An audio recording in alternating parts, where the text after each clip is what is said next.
So I'll do two case studies that I felt were relevant.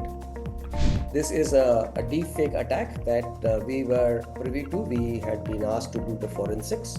So this is a company that had acquired another entity. This individual acquired entity CEO receives a WhatsApp message from the head office. This acquired company was outside of India, and just within a few weeks of the acquisition, the CEO gets a message saying that, hey, I'm the group CEO, whatever, and I need to talk to you.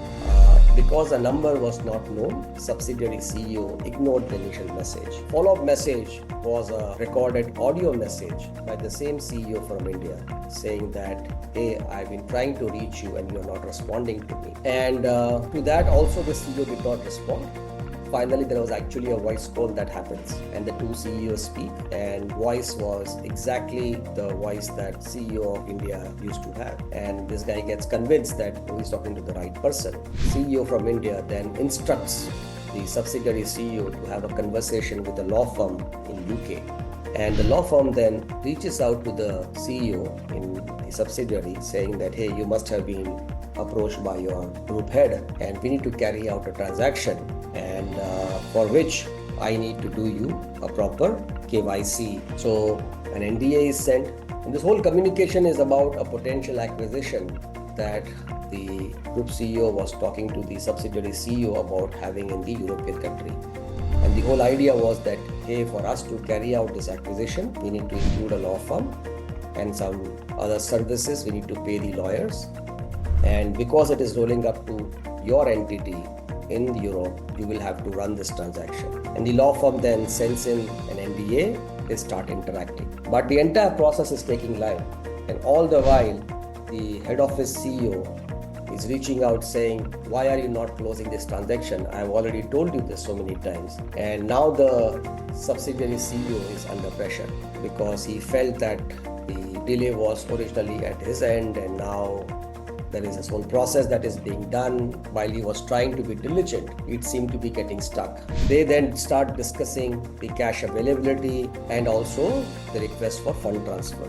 All the while, all conversations are happening. There seems to be no urgency from the law firm to receive the money. The urgency seems to be from the India side trying to push to close the transaction. So you can now see how the entire psychology is being built, trying to create pressure on this individual CEO in the subsidiary. You better do this very quickly, but the other side is not willing to kind of budge fast. Finally, after a few days, the agreements do get signed. The CEO transfers about $700,000 from his account to the law firm's account. And this company, the Indian company, was a relatively small organization. The processes were anyway kind of weak. But they come to know at the end of the quarter when they did bank reconciliation with the subsidiary, they had about €1 million in the bank actually, when they figured out that they were short by about 300,000. And then the investigation started, and that's when this whole thing came out. This is a fairly long-winded process that was carried out, which took advantage of the fact that you are across geographical time zones, you have language barriers, you may not know each other very well, and there is this power distance that was exhibited by the Indian CEO saying, I'm the boss and you better listen to me. And therefore the individual, because he was a newly acquired company, may not have had the wherewithal to push back, and that is what was used. The money disappeared, the cases were filed, and within about 12 hours the entire money trail went cold. So that's how fast this post-money transfer, the attack kind of dissipated and nothing came out of it. This is the other case, which is a very public case of a Robinhood breach. So in this case, the attacker called the call center of Robinhood and posed himself as an internal employee and started having conversation and build a rapport with the call center person, talking about a lot of common things that only an internal person would be aware of, and kind of established a level of trust with the call center.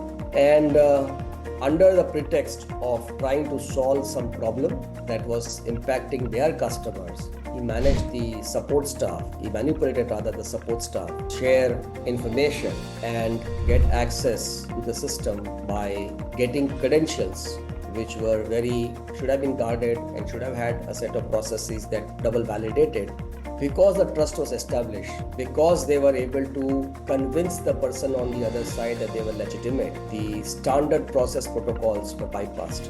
Once the credentials were given, this customer portal was accessible from outside. He was able to gain access to the customer portal. And about 5 million records and then 2 million of with full names and date of birth and a bunch of other sensitive information. In all in all, about 7 million individual records were leaked.